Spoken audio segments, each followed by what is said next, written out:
Queridos amigos, queridas amigas, eu sou o pastor Telmo Noé Emerich, da Igreja Evangélica de Confissão Luterana no Brasil, atuando aqui na comunidade de Londrina, e quero trazer uma palavra para a tua vida nesse dia. Que a graça do nosso Senhor Jesus Cristo, o amor de Deus o Pai e a comunhão do Espírito Santo seja com todos nós. Amém. Trago a leitura do livro de Lucas, capítulo 24, a partir do versículo 13, o texto que fala sobre o caminho de Emaús. E assim está escrito: naquele mesmo dia, 2 deles estavam de caminho para uma aldeia chamada Emaús, distante de Jerusalém 60 estádios, e iam conversando a respeito de todas as coisas sucedidas. Aconteceu que, enquanto conversavam e discutiam, o próprio Jesus se aproximou e ia com eles. Os seus olhos, porém, estavam como que impedidos de o reconhecer. Então lhes perguntou Jesus: que é isso que vos preocupa e de que ides tratando à medida que caminhais? E eles pararam entristecidos. Um, porém, chamado Cleopas, respondeu dizendo: és o único, porventura, que, tendo estado em Jerusalém, ignoras as ocorrências destes últimos dias?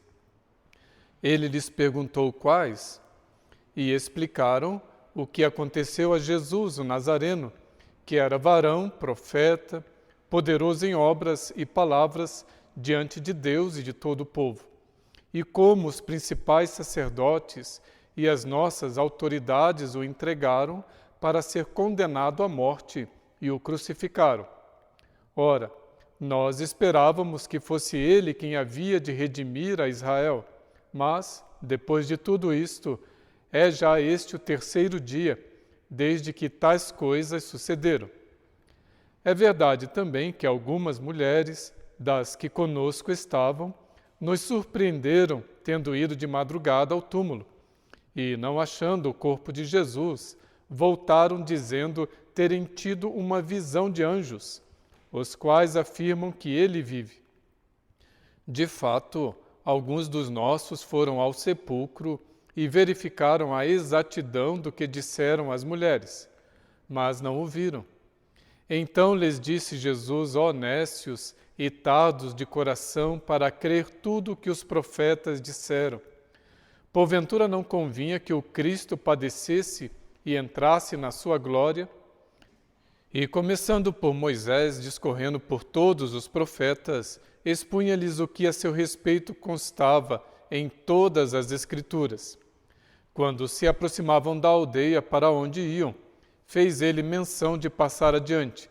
Mas eles o constrangeram, dizendo: fica conosco, porque é tarde, e o dia já declina. E entrou para ficar com eles. E aconteceu que, quando estavam à mesa, tomando ele o pão, abençoou-o, e tendo-o partido, lhes deu. Então se lhes abriram os olhos, e reconheceram, mas ele desapareceu da presença deles. E disseram um ao outro: porventura não nos ardia o coração, quando ele pelo caminho nos falava, quando nos expunha as Escrituras? E na mesma hora, levantando-se, voltaram para Jerusalém, onde acharam reunidos os 11 e outros com eles, os quais diziam: o Senhor ressuscitou e já apareceu a Simão. Então os 2 contaram o que lhes acontecera no caminho e como fora por eles reconhecido no partir do pão. A gente pode imaginar a cena: 2 discípulos de Jesus caminhavam lado a lado em direção à cidade de Emaús, quando de repente aparece um estranho que começa a falar com eles, começa a conversar com os discípulos. Essas 2 pessoas, antes desanimadas, depois da conversa e do partir do pão com Jesus, descobriram então que aquele estranho não era assim tão estranho, mas era o próprio Cristo. Interessante percebermos que Jesus é quem toma a iniciativa de ir ao encontro dos 2 discípulos. Isso é muito importante para a nossa reflexão. Jesus também vê a nossa situação e a iniciativa de mudar as coisas sempre parte dele e não de nós. Se a gente busca na memória, por exemplo, quantas vezes estávamos por uma situação difícil, passávamos por um momento difícil, complicado na vida, e de repente a gente lembra de um texto bíblico, uma palavra de consolo, uma palavra de fé. Quantas vezes foi assim quando lemos um devocionário e muitas vezes num culto, numa palavra que ouvimos, num hino que nós cantamos. Quantas vezes um irmão ou uma irmã na fé nos disse uma palavra que nos serviu de guia, nos serviu de consolo, nos serviu de força. Quando tudo isso acontece, nós temos que entender que é Jesus quem está por trás de tudo e usa essas pessoas, essas situações, para nos transmitir a sua vontade. Pessoas movidas por Deus nos ajudam nas nossas necessidades. O Espírito Santo nos faz relembrar dos salmos, nos faz relembrar de orações, de textos bíblicos.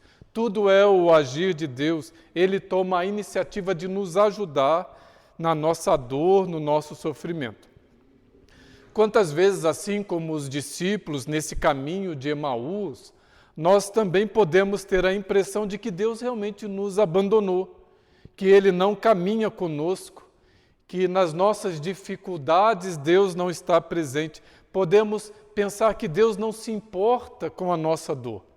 Mas se pararmos para pensar, nós vamos observar que Deus se ocupa conosco, Ele tem um olhar todo especial no momento em que passamos por alguma dificuldade. Jesus mesmo vai dizer que não vai deixar os seus discípulos órfãos, mas que enviaria o Espírito Santo para estar sempre com eles. Então, hoje, Deus está conosco pela presença do seu Espírito Santo em nós.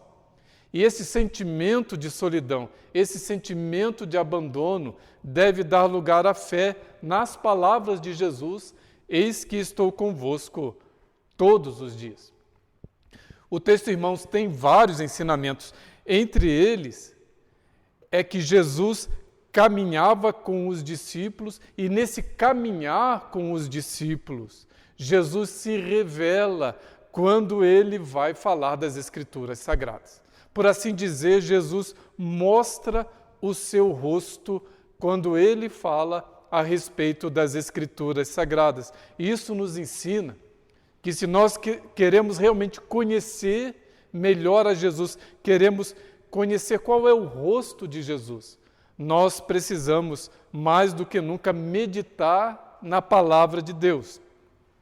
É claro que Jesus tinha que falar do Antigo Testamento, porque ainda não existia o Novo Testamento.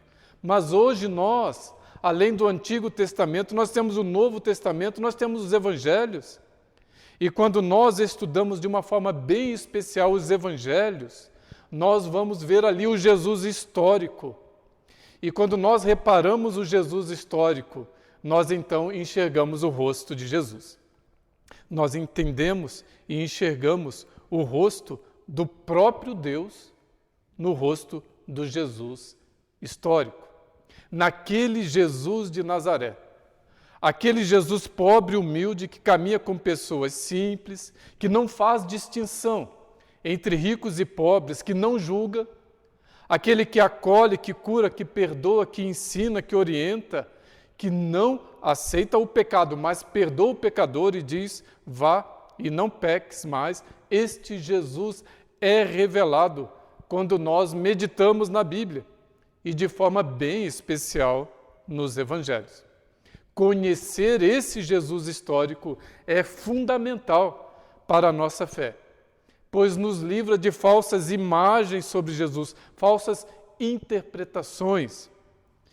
O texto do Evangelho nos revela que Deus é um Deus simples, é o Deus que gosta de simplicidade, gosta de gente humilde, que valoriza as pessoas e não as coisas, e por aí vai. Quando a gente conhece melhor o Jesus histórico, não tem como não se apaixonar por este Jesus, porque este Jesus caminha conosco o tempo todo. E se nós precisamos de alguma coisa, esse Jesus se põe ao nosso lado da mesma forma que ele se colocou ao lado dos seus discípulos e das pessoas mais simples também da sociedade. Jesus tem tudo o que nós necessitamos para ter uma vida equilibrada, para termos uma vida abençoada. Por isso, queridos irmãos, queridas irmãs, podemos ver no texto de hoje que no contato com Jesus, que aquelas pessoas foram reanimadas na sua vida de fé. Esses 2 discípulos foram reanimados na sua vida de fé. Muitas pessoas hoje não têm a fé reanimada em Deus simplesmente porque não conversam com Jesus, não têm um encontro com o Cristo ressuscitado. Assim como uma planta, ela necessita da luz solar para sobreviver, nós necessitamos da luz, da presença de Jesus para a nossa vida de fé, para que nos tornemos cada vez mais firmes e para que a nossa vida se torne cada vez mais bonita. No livro O Melhor Ainda Está Por Vir, nós lemos a história de uma menina de Londres que ganhou um prêmio num festival de flores. A menina, muito pobre, vivia num ambiente nada hospitaleiro e foi perguntada a ela como você conseguiu cultivar uma flor tão bonita naquele local. E ela disse, eu sempre movo a planta para ela pegar um pouco de sol. Como é importante o sol para a nossa vida. Eu estava lendo que fugir do sol pode ser a explicação para mais de 1 bilhão de pessoas no mundo todo apresentarem falta de vitamina D no sangue e sofrerem suas consequências. Isso porque, diferentemente das outras vitaminas, ela é tão essencial para nós que o nosso próprio corpo a produz quando a pele é exposta a raios ultravioletas. Não se expor ao sol tem levado milhares de pessoas ao adoecimento e muitas vezes com os sintomas como infecções recorrentes, cansaço, alterações de humor, dores musculares, entre outros, sem nem imaginar a raiz do problema. Nunca se expor ao sol é tão nocivo para a saúde quanto a exposição excessiva. Alerta o médico Patrick Rocha, presidente do Instituto Nacional de Estudos da Obesidade e Doenças Crônicas. Ele afirma que para manter a saúde do corpo são necessários apenas 15 minutos de sol por dia, de preferência perto do meio-dia. Gostaria de pegar esses ensinamentos a partir da história da menina e sua flor e da opinião médica sobre a necessidade do sol como ilustração. Se queremos uma vida bonita como aquela flor, nós temos que nos expor mais ao sol da justiça, que na Bíblia é uma indicação clara de que é Jesus. Conforme Malaquias 4, versículo 2, que está escrito assim, mas para vocês que reverenciam o meu nome, o sol da justiça se levantará, trazendo cura em suas asas. Vejam, o sol da justiça, Jesus, traz cura, traz salvação. É o que nos diz a Bíblia. Se não buscarmos a Jesus, se não buscarmos comunhão com Ele, o contato com Ele, então a nossa vida murchará. Ficaremos, como diz o médico, doente, com um mau humor, cansado e muitas vezes com dores. Essas pessoas, no caminho de Emaús, tiveram a vida modificada nesse contato com Jesus. Elas, por assim dizer, foram expostas ao sol da justiça. E se nós buscarmos o sol da justiça, que é Cristo, diariamente, também ficaremos saudáveis. Nós temos pessoas na história da igreja cristã que foram destaques, não porque eram pessoas ricas, porque eram doutores nisso ou naquilo, mas nós tivemos pessoas de destaque, porque eram pessoas que tinham contato diário com o Criador através da oração, e por isso se tornaram vencedoras. Lutero, pela história, foi uma pessoa de oração, pessoa dedicada à comunhão com Deus, pessoa que se expunha ao sol da justiça através da leitura bíblica e da oração. Mas há outras pessoas, como, por exemplo, John Wesley. Conta-se que John Wesley, inglês do século XVIII, pregou mais de 44 mil sermões durante toda a sua vida. Viajou a cavalo quase 500 mil quilômetros.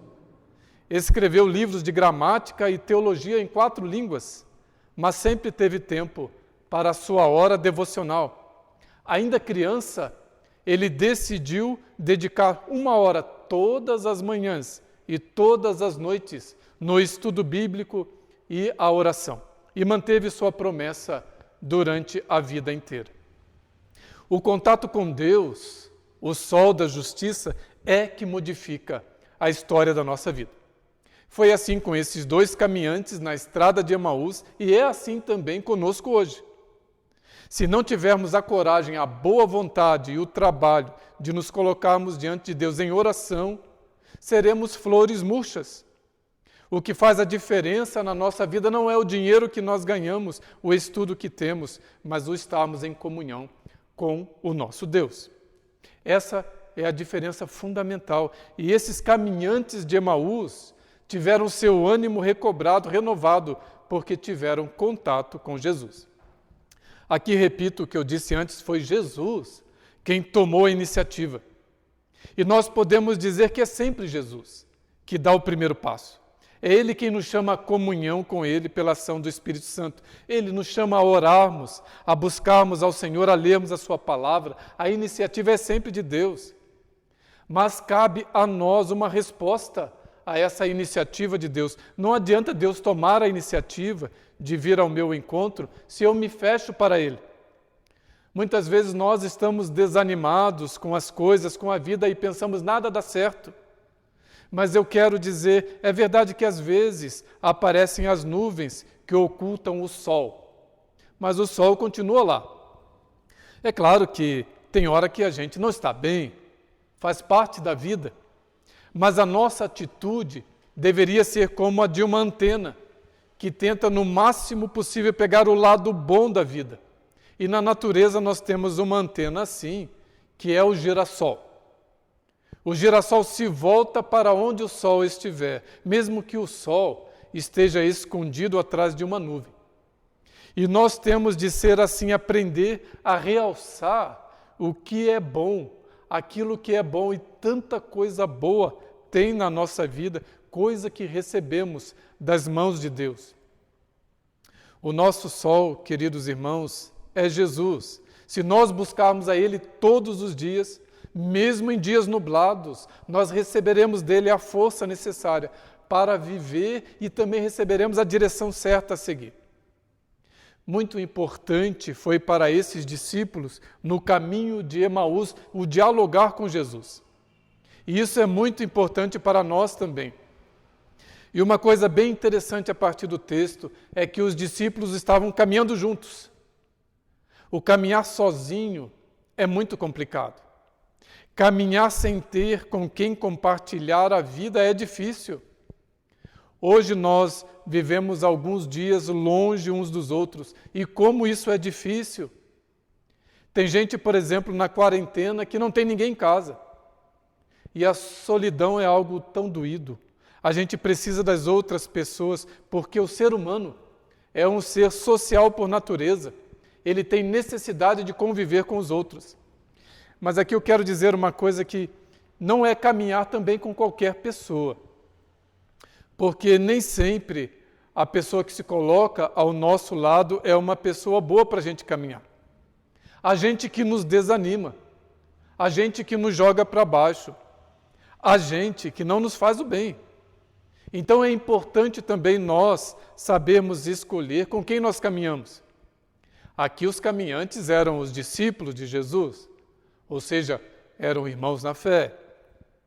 E por serem irmãos na fé, eles foram agraciados com a presença de Jesus. Interessante é que o Jesus ressuscitado, ele não aparece a quem não é do seu povo. Caminhar com quem tem a mesma fé em Deus ajuda muito. A escolha da pessoa com quem você vai caminhar é fundamental para a sua vida. Quem é pai, mãe, avô, avó, se preocupa com as escolhas que os filhos, que os netos fazem, se preocupa com a companhia que eles têm. E por que é assim? Porque as companhias influenciam muito. Queremos que filhos, netos, estejam cercados de pessoas boas, de cristãos sinceros. Mas será que nós nos preocupamos também conosco? Será que sabemos realmente escolher companhias? Quando é necessário, irmão, dispense a companhia de alguém. Mesmo companhias virtuais, muitas vezes são muito complicadas e é melhor deixar de seguir. É melhor deixar de estar junto. Mas a melhor companhia que esses 2 discípulos tiveram nesse caminho para Emaús foi, sem dúvida, daquele estranho. Aquele estranho que, na verdade, não era estranho.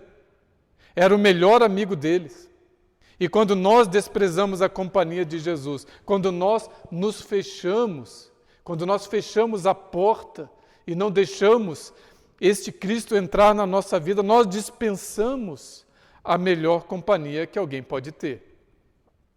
Esse amigo, chamado Jesus, pagou toda a nossa dívida. Que coisa boa isso, né? Alguém pagar todas as dívidas.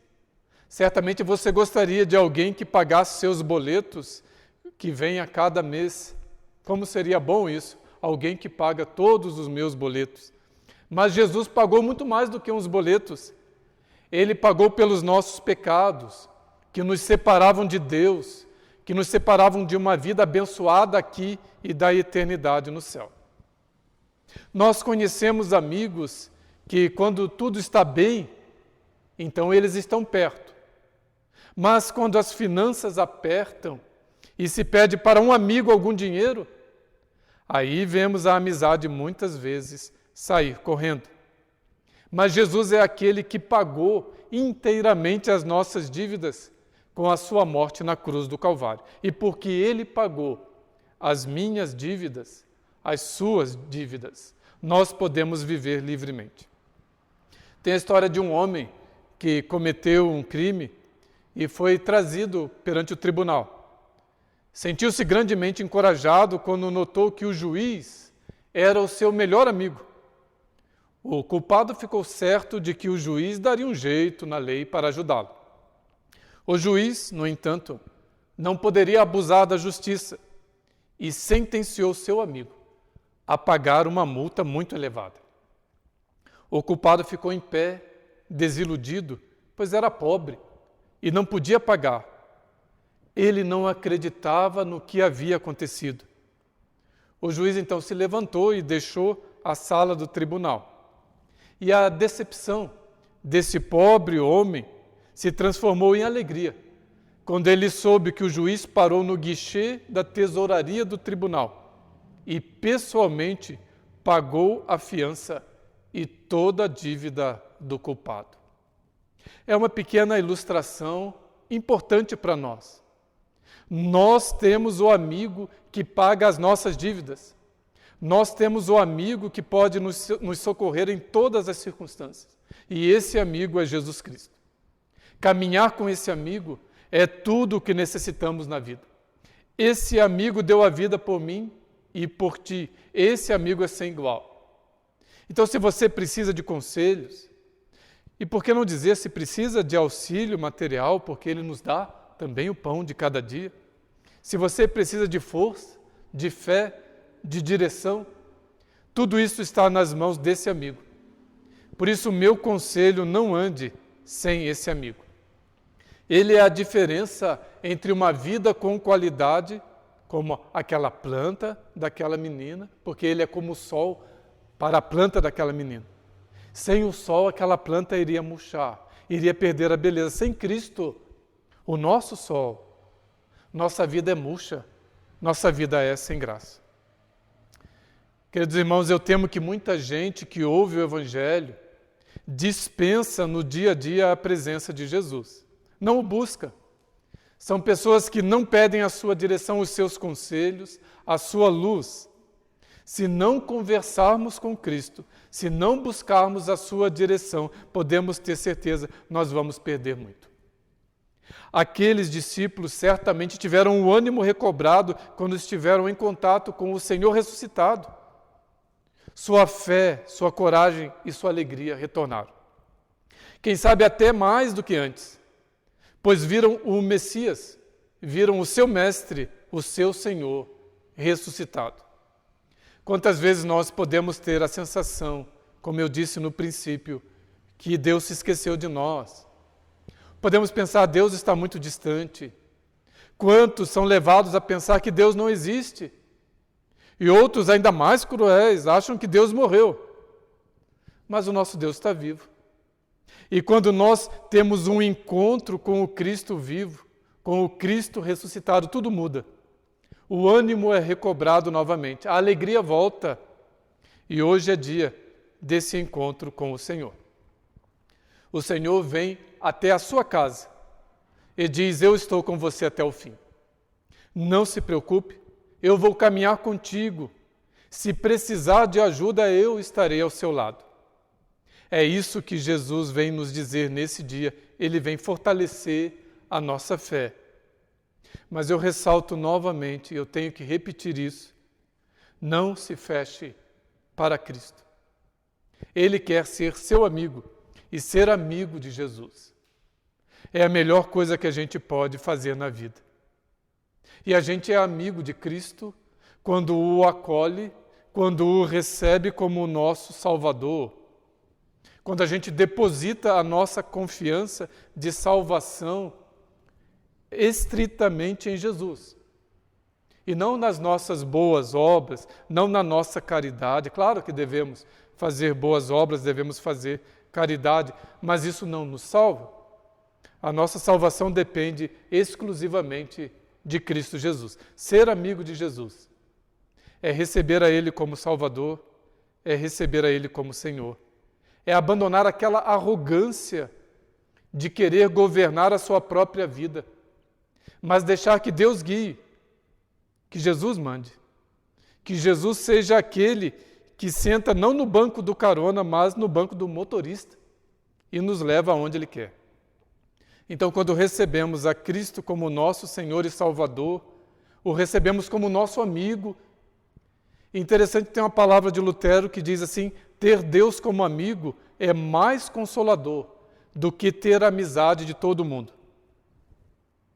Quantas pessoas receberam a Cristo, na sua vida oraram, mas no seu dia a dia, como eu gosto de enfatizar, colocaram Cristo num quartinho qualquer. E gritam por Ele quando precisam, quando estão no aperto. Mas Jesus não é o nosso empregado. Jesus é o nosso Senhor. Eu quero a amizade com Cristo. Eu quero que Ele me guie. Eu não quero andar no escuro. Eu não quero ser lançado no inferno após a minha morte. Eu quero ir para onde está Deus, para onde está Jesus. Por isso eu digo, tenhamos bom senso, sejamos sábios, recebamos a Cristo como nosso único Salvador e Senhor. Deixemos Ele guiar a nossa vida.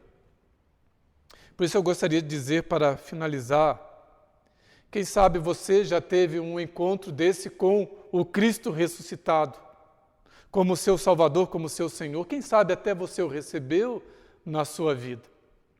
Mas quem sabe por alguma razão você o colocou num cantinho qualquer. E agora você percebe que este fato de ter colocado a Cristo num canto qualquer da sua vida tem empobrecido muito a sua vida. Você está sentindo que a sua vida perdeu qualidade. E você quer novamente restaurar essa comunhão com o Cristo, com aquele que deu a vida por ti, aquele que se coloca ao seu lado hoje e diz: olha, eu quero caminhar contigo nas suas alegrias e nas suas dificuldades. Se você quiser, assim como você está, te convido para uma pequena palavra de oração. Senhor Jesus, obrigado que Tu vens a mim neste momento e quer entrar na minha vida. Eu abro as portas, Senhor, da minha vida para Ti. Entra com a Tua alegria, com a Tua cura, com o Teu perdão. Tira esta tristeza de mim e me salva, Senhor.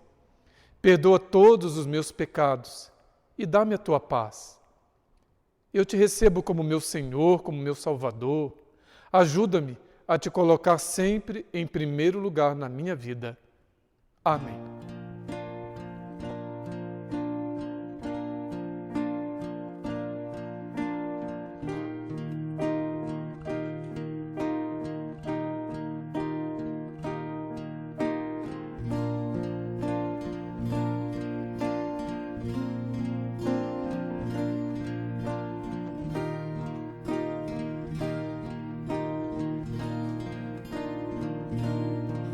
pastor é o Senhor Deus, nada há de me faltar. Faz-me andar em segurança e ao meu lado sempre está.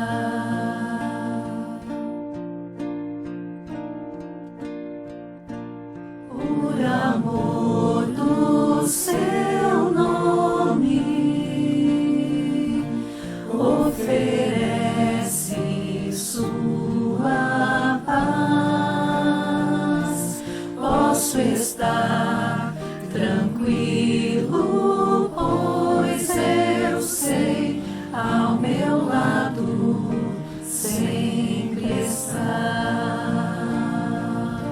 Ao meu lado, ao meu lado, ao meu lado sempre está, sempre perto, sempre amigo, ao meu lado sempre está.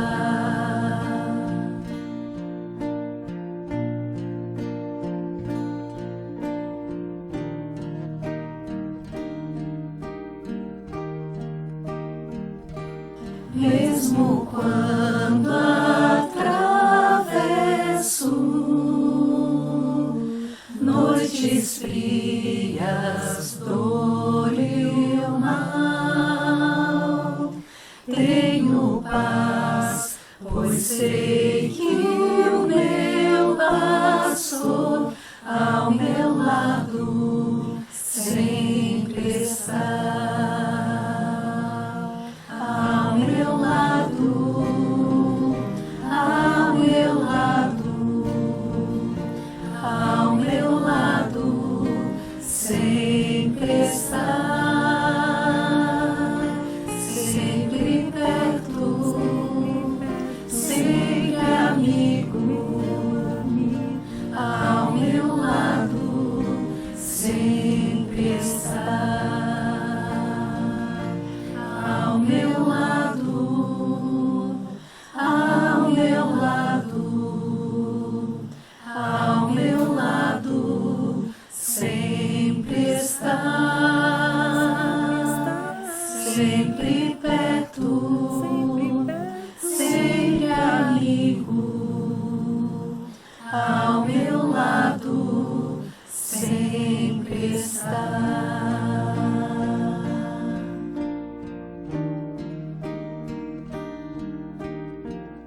Quero convidá-los para um momento de oração.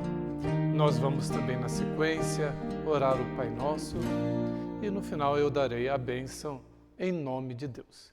Convido vocês a orarem comigo.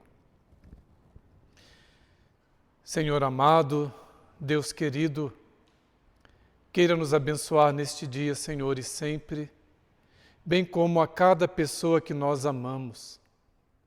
Que Tu, Senhor, toque os nossos olhos para que enxerguemos por onde caminhamos e não tropecemos, Senhor, em pedra alguma.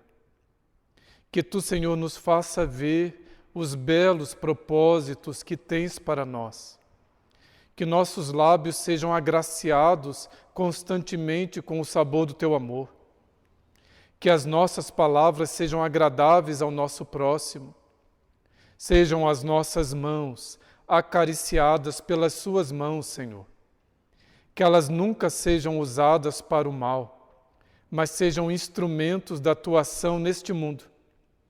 Que nossos atos sejam inspirados pela cumplicidade do Teu olhar manso. Que a vida que nos dás seja como uma poesia, onde Tu és o escritor. Que o amor ao próximo cresça na beleza e na santidade que vem de Ti. Tu que és a fonte do amor, derrames com fartura todas as Tuas bênçãos que Tens reservado para nós. Que nenhuma nos falte, Senhor. Que Teu santo anjo nos acompanhe, bem como a cada pessoa das nossas relações. Não permitas que nós nos percamos e nem que se perca pessoa alguma que amamos. Ouve e atenda, Senhor, a nossa oração. Tu que conheces o nosso íntimo, venhas com a Tua graça encher a nossa vida com a doce presença do Espírito Santo. Presença que traz vida em abundância, presença que traz paz, amor, alegria e saúde que tanto necessitamos. Ó Senhor, que Tu caminhes conosco nesses caminhos de Emaús, nesses caminhos às vezes tão complicados, onde não entendemos o que se passa. Vem e acende a Tua luz, para que sempre enxerguemos a Tua presença, presença que nunca se afasta de nós. Que a Tua alegria espante a tristeza, a Tua mão nos retire do chão, e Teu Espírito fortaleça nossas pernas, para continuarmos firmes no caminho daquele que é o caminho. Olha também, Senhor, para este mundo tão deserto de amor, para que nós sejamos um reflexo da Tua bondade, um pouco de sal, onde tudo está tão insosso. Que sejamos uma palavra Tua a quem precisa de novo ânimo para continuar. Que Tu guardes, Senhor, as pessoas que trabalham na área da saúde, dando a elas proteção, força e ânimo. Cuida também dos seus lares, das pessoas, das suas relações. Cuides, Deus, da Tua igreja. Fortaleça os membros, Senhor, da Tua igreja também, de forma especial, dessa comunidade aqui de Londrina. Cuida, Senhor, das ministras e ministros da Tua palavra. Dá direção aos nossos governantes. Sara, Senhor, a nossa terra. Cuida da natureza. Dá que não falte o pão na mesa de nenhuma pessoa. No lar de nenhuma pessoa, Senhor, venha faltar o pão, e nem no lar de nenhuma das suas criaturas. Olha pelos pobres, pelos desassistidos, dando o que lhes falta. Oramos, Senhor, em nome de Jesus, que nos ensinou a orar o Pai Nosso, dizendo: Pai nosso que estás nos céus, santificado seja o Teu nome, venha o Teu reino. Seja feita a Tua vontade, assim na terra como no céu. O pão nosso de cada dia nos dá hoje, e perdoa-nos as nossas dívidas, assim como nós também perdoamos aos nossos devedores. E não nos deixes cair em tentação, mas livra-nos do mal, pois Teu é o reino, o poder e a glória para sempre. Amém. Quero dar a bênção a você em nome de Deus. Que o ressuscitado te encontre no teu caminho, trazendo luz à tua escuridão, paz ao teu coração atribulado, esperança aos teus dias difíceis. Que ele se assente à tua mesa, coma do teu pão, beba do teu vinho e te deixe a alegria da sua companhia. Que o seu vento venha suave sobre ti, encontrando as portas abertas, trazendo o perfume dos céus aos seus dias de outono e a força para caminhar em todas as estações da tua vida. Que o Pai te segure nas palmas da sua mão, para que o mau adversário não prevaleça e nem a doença te encontre. E até que a gente volte a se ver, que fiques guardado no coração de Deus. Que assim te abençoe o Deus Todo-Poderoso, Deus que é Pai, Filho e Espírito Santo. Amém.